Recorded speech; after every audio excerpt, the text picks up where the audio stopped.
बिस्मिल्लाहिर्रहमानिर्रहीम। अस्सलाम वालेकुम नाज़रीन, लाइव डॉक्टर शाहिद मसूद के साथ मैं हूं नाला अली। नाज़रीन, वज़ीर आज़म शहबाज शरीफ साहब तुर्किया के सदर की दावत पर तुर्किया रवाना हो गए हैं, जबकि साबिक़ वज़ीर आला उस्मान बुज़दार साहब और परवेज़ खटक साहब ने सियासत से अलहदगी का ऐलान किया है।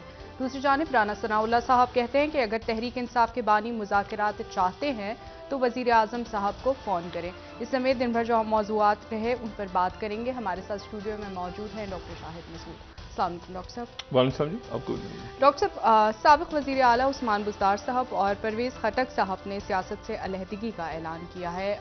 इसके बाद जो हम मामलात देख रहे थे, क्या वो मामलात इस्तेहकाम की तरफ जाता आप देख रहे हैं या किसी तरह से भी कोई सियासत में आप इस वक्त ठहराव देख रहे हैं? ये खामोशी सी है अभी तो। प्रेस कॉन्फ्रेंसेस भी मेरा ख्याल ख़त्म हो गई और आज तो बहुत ही मैं अफसरदा हूँ, इसलिए कि जब तक सूरज चांद रहेगा वो जो है वो उस्मान बुज़दार साहब जिनके लिए ये सारा स्यापा हुआ जी। तमाम बरसों में, वो आज निकल गए। और पूरी दुनिया ये बात समझाती रही कि जी मौसूफ से अलग किया जाए ख़ुद को, क्योंकि ये मौसूफ जो है ये करप्शन और एक तबाही और बर्बादी की दास्तान रकम कर रहे हैं बैठ के, लेकिन वो अब खामोशी से निकल गए। तो उस्मान बुज़दार जो हैं वो लेकिन बहरहाल निकल तो गए हैं, लेकिन जो करप्शन और मेगा करप्शन के स्कैंडल्स तो पीछा करेंगे। और लेकिन आप ये कमाल देखें, दूसरी बात जो है वो देखें, बहुत सारी प्रेस कॉन्फ्रेंसेस हो रही हैं ना और लोग जा रहे हैं, और यकीनन जो हम सबको अफसोस भी होता होगा, हो रहा होगा कि ये भी जा रहा है, ये भी जा रहा है, ये भी जा रहा है, लेकिन एक लम्हे को वो ज़रा बैठ के ये देखें कि किसको कौन सा शख्स लाया था। मतलब मिसाल के तौर पे उनको अफसोस यकीनन ये जो केपी से लोग गए हैं, ज़ाहिर है परवेज़ खटक उनके पुराने दोस्त हैं, लेकिन परवेज़ खटक साहब जो है वो 1988 में पीपल्स पार्टी से वजीर बने थे। 88 88 जो मेरा ख्याल है क्रिकेट खेल रहे थे, तो वो सियासत में उस वक्त थे शेरपा साहब के साथ गालिबन, वो जो ग्रुप था, यानी उनके जो सियासत में उस्ताद हैं वो आफ्ताब खान शेरपा हैं परवेज़ खटक साहब के। फिर वो शायद 1992 में भी बने, फिर वो तो मतलब वो 2002 में भी थे। वो सबसे पहले तहरीक इंसाफ से पहले वो बहुत एक तवील सफर, यानी आप सोचें ना पार्लियामेंट के अंदर वो 88 से हैं जी। तो वो, लेकिन बहरहाल वो बड़े मुखलिस, लेकिन जो उससे हटके जो शख्सियात हैं, हम कह सकते हैं जी इमरान इस्माइल का कह सकते हैं या बाकी लोगों का कह सकते हैं कि जो शुरू से साथ थे, लेकिन बाकी सारे लोगों पे गौर करें ना कि उनको कौन लाया है, ये भी तो देखें ना। मतलब कई लोग जो हैं जो मतलब अच्छे लोगों ने आने की कोशिश की, वजीउद्दीन अहमद साहब या एस के बाबर साहब को हटा दिया, इसको तो मतलब कैसे, तस्लीम नूरानी साहब, ये शख्सियात जो हैं, तो ये तो खान साहब की मर्जी से बहुत सारे लोग आए नहीं और ना खान साहब को जवाब दे रहे थ्रू आउट। मतलब कई लोग तो अपने आप को, जैसे फवाद चौधरी साहब जो हैं, तो फवाद चौधरी साहब इमरान खान साहब से तो मतलब उनके जो भी इश्यूज होते थे तो वो तो फैज साहब से बात करते थे ना, या असद उमर साहब के कोई मसाइल होते थे तो वो बाजवा साहब से बात करते थे डायरेक्ट। उनका देखें, वो शादी याद होगी, शादी की तकरीब जो कराची में हुई थी जिसमें वो मोहम्मद जुबैर साहब भी थे और फैमिली, उनके फैमिली टर्म्स थे उनके साथ। तो मतलब ये बहुत से लोग जो हैं वो मतलब खान साहब को जवाबदेह नहीं थे, और वो जवाबदेह ही डायरेक्टली ही वो बात करते थे जाके। शेख रशीद साहब को जो वजारत मिली थी, वजारत दाखिला, तो किसने दी थी? बाजवा साहब ने दी थी ना, ठीक है ना। ये अलग बात है कि बाजवा साहब ने बाद में उनके बारे में जो ख्यालात का इजहार किया, तो मतलब ये मतलब अब वो जो पुरानी, जैसे मैंने कल भी जिक्र किया था ना, वो जो टर्की के अंदर एक एस्टेब्लिशमेंट ही साफ हो गई थी पूरी, 2010 तक एक पूरी स्टैब्लिशमेंट साफ हो गई थी वहां पे। ये वो स्टैब्लिशमेंट नहीं है जो 2010 में, मतलब उनको 5-6 साल लगे थे अर्दोगन को, लेकिन सही। पूरी स्टैब्लिशमेंट ही चेंज हो गई थी। वो जो सेकुलर स्टैब्लिशमेंट जो मुस्तफ़ा कमाल अतातुर्क के अंदाज़े फ़िक्र की स्टैब्लिशमेंट थी, फिर वो स्टैब्लिशमेंट आई थी जो कि थोड़ा सा, यानी जिसे कहना चाहिए कि इस्लामी रुझानात थे, और बाद में फिर उनका इख्तलाफ हो गया, फतह गुलन, वो अलग बात है। लेकिन ये कि वो इस्टेब्लिशमेंट जो है, तो ये तो पुरानी, वो तो गए ना, तो वो जो इस्टेब्लिशमेंट ही चली गई। अब मैं ये बातें जो सुन रहा हूँ कि जी ये उधर जा रहे हैं, ये उधर, देखें जहांगीर तरीन साहब पहले से सियासत में, और जहांगीर तरीन साहब जो हैं वो अगर हम परवेज इलाही साहब की ही बात सुने, तो परवेज इलाही साहब ये खुद कह चुके हैं कि जहांगीर तरीन साहब के लिए हमें कॉलें आती थी और ये था और वो था, और हम कहते थे जहांगीर तरीन। अब सियासत आप देखें, मेरी जब जहांगीर तरीन साहब से पहली मुलाकात कहाँ हुई? मेरी जहांगीर तरीन साहब से पहली मुलाकात हुई मुशर्रफ साहब के दौर में, जब वो परवेज इलाही साहब के, मैं ऑफिस गया तो वहाँ पर वो मतलब मैं आया पंजाब, सारे मुल्क से बाहर, तो चैनल हमारा, तो लाहौर आया, तो वहाँ परवेज इलाही साहब के ऑफिस में, तो मुझे वहाँ पर साथ पता चला कि उधर ही परवेज इलाही साहब के मुआविन हैं। अच्छा। जहांगीर तरीन साहब उनके असिस्टेंट है, लेकिन मुशर्रफ साहब को उनका काम बड़ा पसंद आया, तो मुशर्रफ साहब ने उनको मरकज में बुला लिया बाद में। और वो जाहिर है, वो उसके बाद वो इंटेलिजेंट आदमी है, और जाहिर है कि मतलब सियासत से हटके भी, मतलब बहुत ज्यादा साजिशी आदमी नहीं है, यानी एक उनकी परफॉर्मेंस बड़ी अच्छी रही। उस वक्त मुशर्रफ साहब को ये था कि बड़ी अच्छी परफॉर्मेंस है, तो इसको मेरे पास मरकज में भेजो, तो मरकज में आ गए। और फिर उसके बाद ये एक बहस चलती रही कि इन्होंने तहरीक इंसाफ ज्वाइन करनी है या एक ग्रुप बनेगा, वो ग्रुप अलायंस में जाएगा, इस तरह से 2011 में चलता बारे आगे सारे। अब मसला ये कि इनकी अपनी शनाख्त है सबकी, ये जैसे शाह महमूद कुरैशी की अपनी शनाख्त है। शाह महमूद कुरैशी साहब तो पीपल्स पार्टी में जब मसला हो गया था ये रेमन डेविस वाला और जो भी, और इसी तरह से जो है वो तो उसके बाद शाह महमूद कुरैशी साहब ने मुशावरत की थी कि मुझे मुस्लिम लीग नून में जाना चाहिए या मुझे पीटीआई में जाना चाहिए।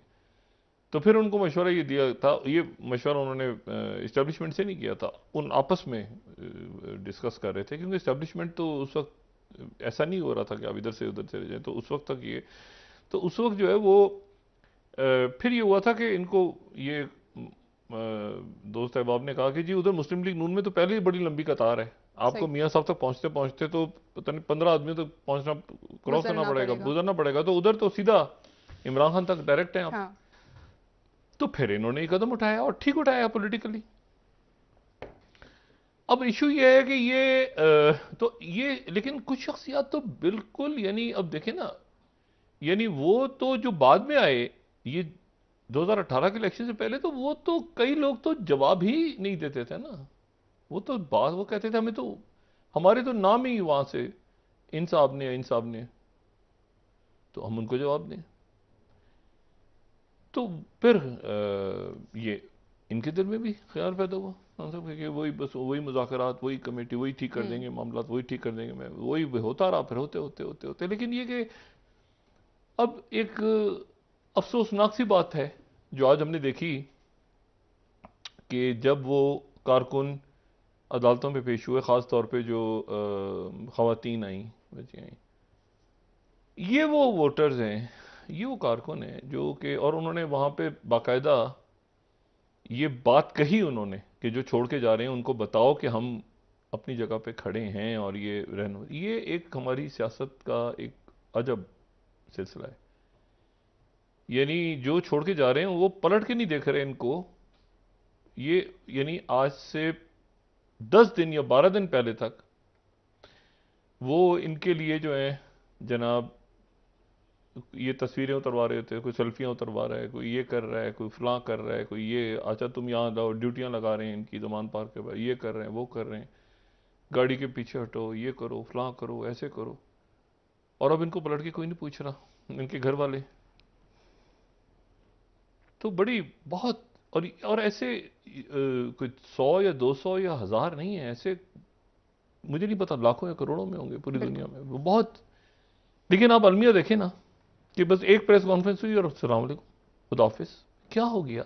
बस क्या किसी, अच्छा वो जो खवातीन ने भी आके वो जो अफवाहें फैली हुई थी कि जी टॉर्चर हुआ और ये हुआ, उन्होंने कहा कुछ नहीं हुआ, बस यहाँ आना ही हमारे, लेकिन वो आप देखें कि वो अजीब सी बात है कि वो जो है वो इनका ख्याल है कि एक प्रेस कॉन्फ्रेंस करके और उसके बाद कोई जहांगीर तरीन साहब के साथ चला जाएगा, कोई जो है वो अपनी दूसरी पार्टी बना लेगा, कोई जो है वो -1 पे लगा हुआ है, कोई इधर लगा हुआ उधर लगा है।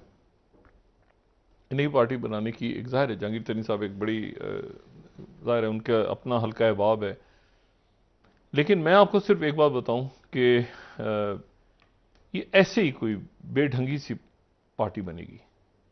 ये जो मैं जो नाम आ रहे हैं ना, ये मतलब देखें ये कुछ ऐसे ही बनेगा। एक एक ये भी है बात कि शायद जहांगीर तरीन साहब जाएं और नवाज शरीफ साहब के साथ मिलके और अलायंस सीट एडजस्टमेट कर लें। जाहिर है कि इनके भी लोग, बहुत से लोग हैं ना जो मतलब जो जहांगीर तरीन साहब को ही देखकर आए थे, अब वो सारे के सारे वो पहले तो अब वो मतलब तो वो अब वो या तो एक ये आइडिया है कि वो एक पार्टी अब बने और वो फिर जाके नवाज शरीफ साहब के साथ वो अलायंस कर लें इलेक्शन में, लेकिन वो उस तरह से नहीं बन पाएगा कि जो यानी जो -1 करके, नहीं आप शख्सियत सोचिए ना, कौन -1 करके, मतलब यहाँ तो शख्सियत पे होता है ना, तो ऐसे पॉसिबल नहीं है। तो ये कोई जमात इस्लामी तो नहीं है ना कि जिनका एक सॉलिड मंशूर है। नहीं मंशूर है ना, मतलब तो फैल मोहम्मद साहब चले गए तो काजी साहब आ गए, तो मुनव्वर हसन आ गए, तो फिर उसके बाद जो है वो सिराजुल हक साहब आ गए, ऐसा तो नहीं है ना। तो चल रही बात यहाँ तो ये कि वो बिल्कुल पर्सनैलिटी ओरिएंटेड और एक पार्टी नहीं है, बहुत सारी पार्टी हैं। तो बहरहाल अब ये है कि अब ये आने वाले दिनों के अंदर जो है ये सब बंदियां कैसे होती हैं, बस ये देखना है। और उसमें ये मुकदमात जो 9 मई प्री-9 मई और पोस्ट-9 मई का जो पाकिस्तान है कट ऑफ डेट है, उसके बाद एक बिल्कुल रियासत चली गई जीरो टॉलरेंस पे। जीरो टॉलरेंस, जीरो, किसी का फोन, किसी की बात, किसी नहीं, मुल्क सबसे आगे, सबसे आगे पाकिस्तान की बात, और उस पर जीरो टॉलरेंस, जीरो कॉम्प्रोमाइज, जो कि होना चाहिए, बिल्कुल जो कि होना चाहिए। मैं तो ये एक अरसे से कहता हूँ कि पाकिस्तान है तो पाकिस्तान तहरीक इंसाफ है, तो पाकिस्तान पीपल्स पार्टी है, तो पाकिस्तान एयरफोर्स है, पाकिस्तान आर्मी है, तो पाकिस्तान की सुप्रीम कोर्ट्स हैं, तो पाकिस्तान के अवाम है, तो पाकिस्तान का बात है, पाकिस्तान के पहले पहले पाकिस्तान की बात है। तो अब वो एक पॉलिटिकल टर्मोइल सा है अभी, और वो जारी रहेगा आने वाले दिनों में, क्योंकि बहरहाल वो सजाएं और अदालतें और वो सारे मामला तो अपनी जगह होंगे। कौन सी अदालत में कौन सा केस जाएगा, क्या होगा, अपील्स होंगी, वो हम आने वाले दिनों में देखते हैं, लेकिन वो तो होगा। दूसरी जो बात है वो ये है कि मैं सिर्फ अपनी एक राय राय का इजहार कर सकता हूं। वो ये कर सकता हूं कि जब तक हम दोबारा पलट के नजरियाती सियासत पे नहीं जाएंगे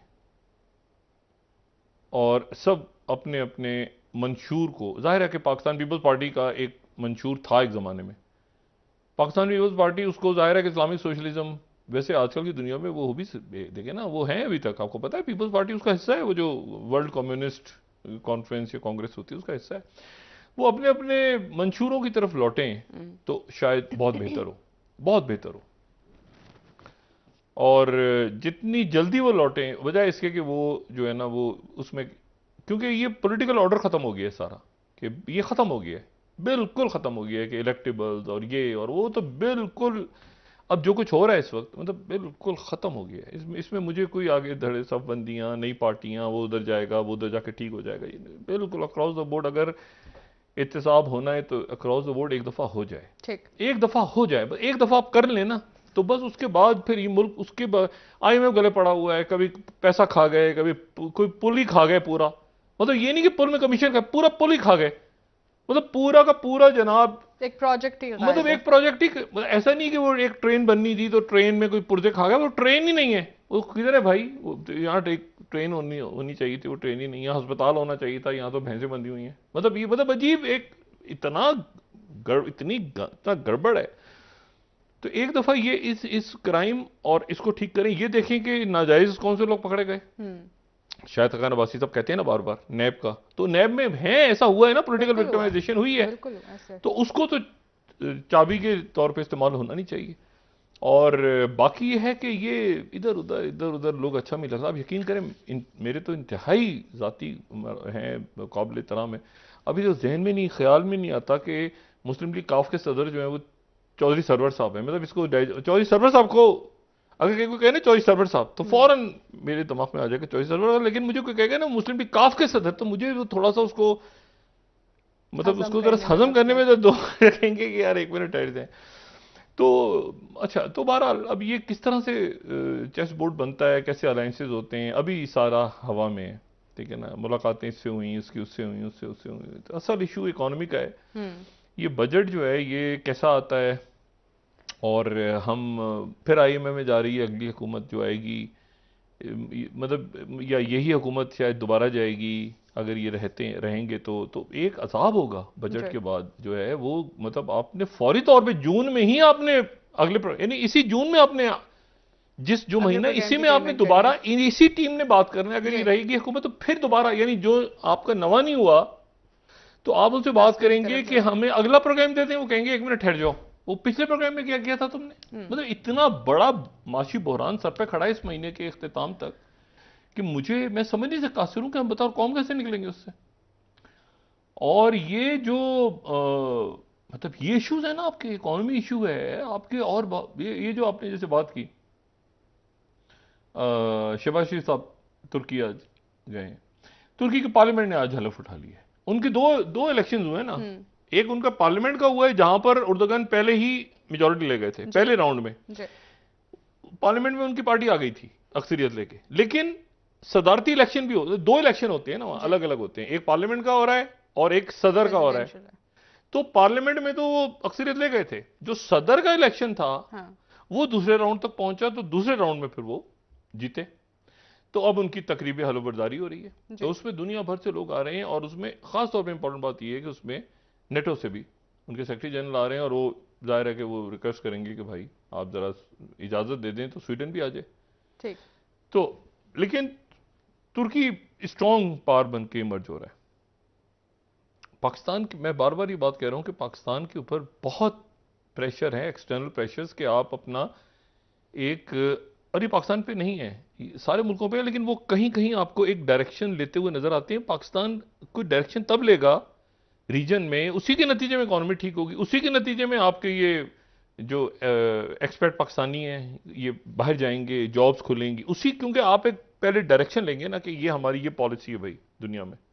इसका 110% एक पॉलिटिकल रंग है इसका आईएमएफ का जो प्रोग्राम डिले हुआ है, और कुछ गलतियां भी हैं हमारी, ऐसा नहीं है कि वो कह रहे हैं आप अपने सिस्टम को फिक्स करें, लेकिन वो जब आप सिस्टम ही नहीं फिक्स कर रहे अब तो हाँ, लेकिन उन्होंने ज्यादा सख्त शर्तें बनवाई हैं, ठीक है। और मतलब है कि मतलब तकरीबन सारी कह रहे हैं कि आईएमएफ ने हमारी शर्तें मान ली थी ना, तो सारी शर्तें मान ली थी, उन्होंने कहा हम जाके करते हैं, अभी भेजते हैं आपको, तो क्या रह गया था, इतने अरब रुपया और डाल दो, इतने अरब रुपया 100 रुपया और डाल दो, इतना, मतलब एक लिमिट है ना। तो मतलब आप क्या चाह रहे हैं, कौन सी शर्त ऐसी है आखिर में आप, तो मतलब है कि ये पॉलिटिकल स्टेबिलिटी, अब तो क्या मतलब कल को कहेंगे कि ये जो पार्लियामेंट की कमेटी है, इस कमेटी की ऑडियो लीक्स भी आईएमएफ को भेजो, बजट भेजो, मतलब ये तो फिर बहुत ही ज्यादा ही कुछ हो गया ना मामला। इस तरह से मुल्कों के अंदरूनी मामलात में मुदाखलत नहीं होती। हाँ ये कि आप अपना टैक्स का निज़ाम ठीक करें, हाँ ये कि आप आपके करप्शन का इंडेक्स आ रहा है, हाँ इस तरह की बातें आप रिफॉर्म्स करें, मनी लॉन्ड्रिंग रिफॉर्म्स, बाकी चीजें। अच्छा, ये मैं बात इसलिए कह रहा हूं कि दबाव की बात मैं जरा दोबारा करूं, क्योंकि देखें ये साउथ अफ्रीका का केप टाउन, और केप टाउन में हो रहा है ब्रिक्स का इजलास वज़ीर ख़ारजा का, और वज़ीर ख़ारजा का जो इजलास हो रहा है तो वहां पर पहुंचे हुए हैं सारे। ब्रेक ले लेते हैं वापस आके, नहीं पाकिस्तान पे मैं आपको बताने लगा हूं ना, पाकिस्तान पे जो ये पॉलिटिकल दबाव आ रहा है ना, हाँ। ये इसमें आपका क्या ख्याल है कि अरब ममालिक और यूरोप और चाइना और अमेरिका और आसपास के आपके उस पड़ोस के लोग नहीं देख रहे कि पाकिस्तान में इस वक्त क्या, वो मतलब वो नजर है सर, मतलब वो जो एक सिचुएशन है ना जिसमें आपने पोजीशनिंग लेनी है जी ग्लोबल, ठीक है ब्रेक ले लेते हैं, या रीजनल। जी जी डॉक्टर साहब वापस आके बात करेंगे। नाजरीन एक ब्रेक ले लेते हैं, हमारे साथ रहिएगा।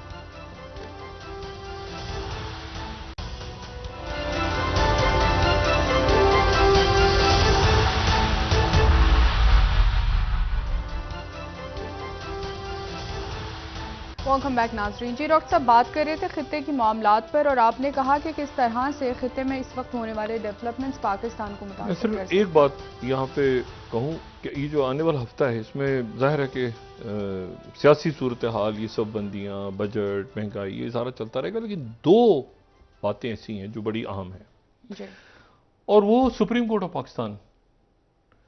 सबसे पहले तो आज बड़ी खुशी हुई जब हमने फाइज ईसा साहब को और उमर अता बंदयाल साहब को देखा एक साथ, और वो गलत फहमियाँ छोटी मोटी वजाहत भी उनकी तरफ से हुई, तो बहुत खूबसूरत मंजर था जब बिल्कुल उन्होंने वहाँ वो उन्होंने कहा कोई धड़ेबंदी नहीं, कुछ नहीं है, वो एक तस्वीर चली और बड़ा बयान है, बहुत अच्छा लगा, और अल्लाह का शुक्र है कि ये मामला हल हुआ। दूसरी जो बात है वो ये है कि दो मुकदमात ऐसे हैं अगले हफ्ते जो कि लिस्ट में आ गए हैं और जो बड़े हैरान कुन हैं। जी एक तो मुकदमा जो अगले हफ्ते सुप्रीम कोर्ट सुनने जा रही है, जो मैं आपसे कहा ना कि ये अचानक, ये बरिड अलाइव चीजें अचानक उड़ जाती हैं। ये जो मुकदमा है ये 2017 में अमीर जमात इस्लामी सिराजुल हक साहब ने ये दरख्वास्त जमा करवाई थी, ठीक है। ठीक है। ये 9 जून को मुकदमा लगा और ये इसमें ये था कि जी आप, यानी नवाज शरीफ साहब को जिस पनामा केस में सजा हुई, तो सिराजुल हक साहब का मौकफ ये था कि पनामा में तो 436 पाकिस्तानियों के नाम हैं, तो आपने सिर्फ एक केस को क्यों, मतलब वो केस अपनी जगह यानी मौजूद खत्म है। नहीं हुआ था, वो अपनी जगह पिटीशन थी, ये चल पड़े थे, इसको पहिए लग गए थे जी नवाज शरीफ साहब वाले। वो 436 जो पाकिस्तानी हैं उस केस की समाअत 9 को हो रही है, जिनके नाम पनामा लीक में थे, ठीक है। जस्टिस सरदार तारिक मसूद साहब, जस्टिस अमीनुद्दीन खान साहब, 2 रुकनी बेंच। ये बहुत इंपॉर्टेंट है कि वो बाकी जो लोग थे वो पनामा का केस लग गया, उससे ज्यादा या शायद उतना ही अहम केस ये हुआ था 2007 में। अखबार में खबर छपी थी और उस खबर पे सू नोटिस ले लिया था इफ्तिखार चौधरी साहब ने, और खबर ये थी कि 54 अरब रुपया मुख्तलिफ शख्सियात ने, कोई 22 शख्सियात ने गालिबन हाँ। बैंकों से कर्जा लेके माफ करवाए। इफ्तिखार चौधरी साहब ने उस पर सूमोटो ले लिया। अब जनाब हंगामे, सियासत, अदलिया बहाली, तहरीक, आगे पीछे दाएं बाएं, वो केस जो है वो, लेकिन नंबर लग गया उस पर। उसके बाद ये हुआ, वो था कितना, 54 अरब। वो उस केस की समाअत होने जा रही है 3 तारीख को, ठीक है। 3 तारीख को उसकी समाअत होने जा रही है, 3 जून को। अच्छा, ये उसके बाद यानी आप देखें कि 54 अरब रुपया लोगों ने बैंकों से लिया कर्जा और खा गए। 62 शख्सियात उन्होंने माफ करवा लिया। लेकिन इस केस पे फिर 2009 में मैं अभी सर्च कर रहा था तो द नेशन में मुझे जाहिद कशकोरी साहब की स्टोरी मिली कि ये सुप्रीम कोर्ट को ये बताया गया कि 193 अरब 193 बिलियन के कर्जे लोगों ने माफ करवाए हैं 12 साल जी। ये 2009 की स्टोरी है, ठीक है। 1997 से लेके 2009 तक 12 सालों में 193 अरब रुपया माफ करवाए बैंकों से। अच्छा, फिर उसके बाद ये हुआ, अल्लाह भला करे, ये 2011 में फिर पब्लिक अकाउंट कमेटी के सामने, ये एक्सप्रेस ट्रिब्यून को मैं कोट कर रहा हूं, कितना पैसा खाया है इस मुल्क में लोगों ने। अच्छा, ये आप देखें, लेकिन हर दफा जो कि बच के निकल जाते हैं ना, ये इसके यहां रुकिएगा, ये इसके मैं 2 पैराग्राफ ये देखें। ये पूछिए, पब्लिक अकाउंट कमेटी को ये बताया जा रहा है कि 259 बिलियन 1971 से कर्जा लेके खा गए लोग, ठीक है। यानी कर्जा जो सूमोटो एक्शन हुआ था वो तो 54 बिलियन, जो सेकंड पैराग्राफ में नजर आ रहा है ना, 54 बिलियन पे हुआ था। रिपोर्ट जमा करवाई गई कि 259 बिलियन 1971 से हुआ है। अब याद करें कि पिछली हुकूमत में कर्जा माफी कमीशन बना था, लेकिन वो गायब हो गया था क्योंकि इसमें बड़े बड़े मगरमच्छ है ना। आज जो आपको नजर आते हैं बड़े बड़े इन्होंने कैसे अपने की कैसे हैं, ये क्या हैं, इन्होंने अपने बैंकों से कर्जे लिए, कर्जे माफ करवाए, अपने आप को दिवालिया शो किया, पैसा खा गए, ठीक है। और उसके बाद जो है वो बैंक के बैंक आ गए, बैंक ही बना लिए फिर अपने, फिर पूरा पूरा बैंक। सर अब ये केस अचानक जो मैं कहता हूं बरेड अलाइव, ये केसेस अपनी जगह रहते हैं। ये जनाब केस लग गया है 54 अरब रुपया माफी अस्कुद नोटिस, ये लग गया है 3 तारीख को। एजाजुल एहसन साहब 3 रुकनी बेंच इसकी समाअत करेगा, और मैं उम्मीद करता हूं यकीनन हमारा मीडिया, हमारे जो बड़े ज़बरदस्त इन्वेस्टिगेटिव रिपोर्टर्स हैं या जो, वो इसको अपडेट करेंगे कि 2000 यानी 2009 के बाद से लेके 2023 तक मजीद कितना बैंकों से कर्जा लेके माफ करवाया गया। और आखिर वो मगरमच्छ कौन है जिन्होंने ये कर्जा लिया, और ये कितना कर्जा हो गया होगा आप सोचें, और ये माफ है।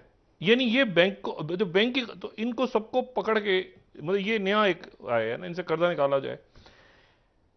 और तो ये 2 केसेस मेरे लिए बड़े इंटरेस्टिंग हैं कि ये लगे हैं अगले हफ्ते। देखें ये आप, ये हम नहीं करेंगे ना, ये आप तस्वीर कर सकते हैं कि किसी दुनिया के बैंकों के अंदर, यानी लोग, यानी बदमाशी अपना बैंक बनाया, अपना बैंक लोग पैसा डालें, वो खा के फिर भाग जाए, फिर बैंक बंद हो जाए, फिर दूसरा फिर वो कारोबार बना लें। तस्वीर कर सकते हैं किसी माशरे में किस तरह से हो रहा हो, और कोई उसके बाद मट्टी पाव करके आगे निकल जाए। तो ये अदालत बहुत जबरदस्त, और ये जो सिराजुल हक साहब की पिटीशन लग गई है ना कि बाकी कौन से लोग हैं ऑफशोर कंपनियां, ये बहुत जबरदस्त केस है। और मेरा ख्याल है और बाकी भी आ जाएं, पनामा से हटके और भी तो बहुत सारे ये ऑफशोर कंपनियां, बीच में स्कैंडल आया था, मैं नाम भूल गया, वो भी तो बहुत सारे और भी तो हैं जो ऑफशोर कंपनियां बनाई हुई हैं लोगों ने, अच्छी भी हैं, ठीक भी हैं, वो जायज काम भी होता है, मगर जो पैसा रखा हुआ है वो तो पता चले। अच्छा, मैं ये बात कह रहा था कि देखें, ये जो मैंने क्या भी बात की, ये इसकी ब्रिक्स की, ये देखें वहां पर वही बात कि 2001 में वो डिसाइड हुआ, ये 9/11 की बात था ना कि जी इन्वेस्टमेंट कम हो रही है अमेरिका में, तो वहाँ से ये तस्वुर आया ब्रिक, ठीक है ना, ब्रिटेन, इंडिया, चाइना, ठीक है, रशिया, और बाद में वो ब्रिक्स हो गया 2006 में, साउथ अफ्रीका भी आ गया, चाइना। तो वो उसके वज़राए खारजा का इजलास हुआ है, ये बहुत इंपॉर्टेंट। उसकी वजह यह है कि उसमें अब आप ये देखें, ये इसमें दुनिया की आधी आबादी तो पहले ही है, इंडिया और चाइना है ना इसमें, तो आधी आबादी तो पहले ही है। लेकिन इसमें इंपॉर्टेंट बात यह है कि इसमें 2 चीजें डिस्कस हो रही हैं। पहली तो चीज डिस्कस हो रही है इसकी एक्सपेंशन, कि इसमें तौसी कितने मुल्क मजीद आएंगे। इसमें अभी तक तो 5 मुल्क है ना, इसमें मजीद मुल्क आना चाह रहे हैं, और इसमें कोई मेरा ख्याल है कि 10-12 मुल्कों के तो वज़राए खारजा मौजूद हैं वहां पे अभी से, जैसे सऊदी वजीर खारजा मौजूद है, सऊदी अरब ब्रिक्स में आना चाह रहे हैं। अब मुझे बताएं, सऊदी अरब आज आ गया, यूएई आ गया, इजिप्ट आ गया, ये सारे आना चाह रहे हैं, बहरीन, ये सारे ब्रिक्स में आना चाह रहे हैं। और ब्रिक्स में आएंगे तो फिर ब्रिक्स की करेंसी आ रही है साथ ही। जो मैंने उस दिन भी कहा था कि एनबीडी बैंक में सऊदी अरेबिया पेट्रो डॉलर खत्म हो रहा है, ये पेट्रो डॉलर देखें, मतलब डॉलर की पेमेंट, पेट्रोल की पेमेंट्स डॉलर में हो रही थी, वहीं से पेट्रो डॉलर निकला था ना। तो अगर चाइना को आप दे रहे हैं तो वो पेट्रो युआन हो रहा है, तो ये जो है ये दुनिया उसी में करेंसी में देंगे ना, आप क्यों देंगे? तो ब्रिक्स करेंसी आ गई है सामने। अच्छा, ग्लोबल टाइम्स इस पे क्या कह रहा है?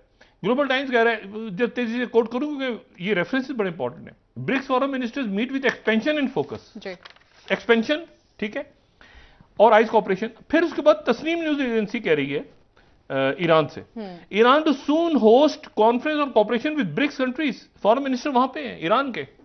देखें ये दुनिया फिर अरब न्यूज क्या कह रहा है, Saudi foreign minister, Iran, Saudi Arabia, ये सारे मौजूद हैं ब्रिक्स में चाइना के साथ।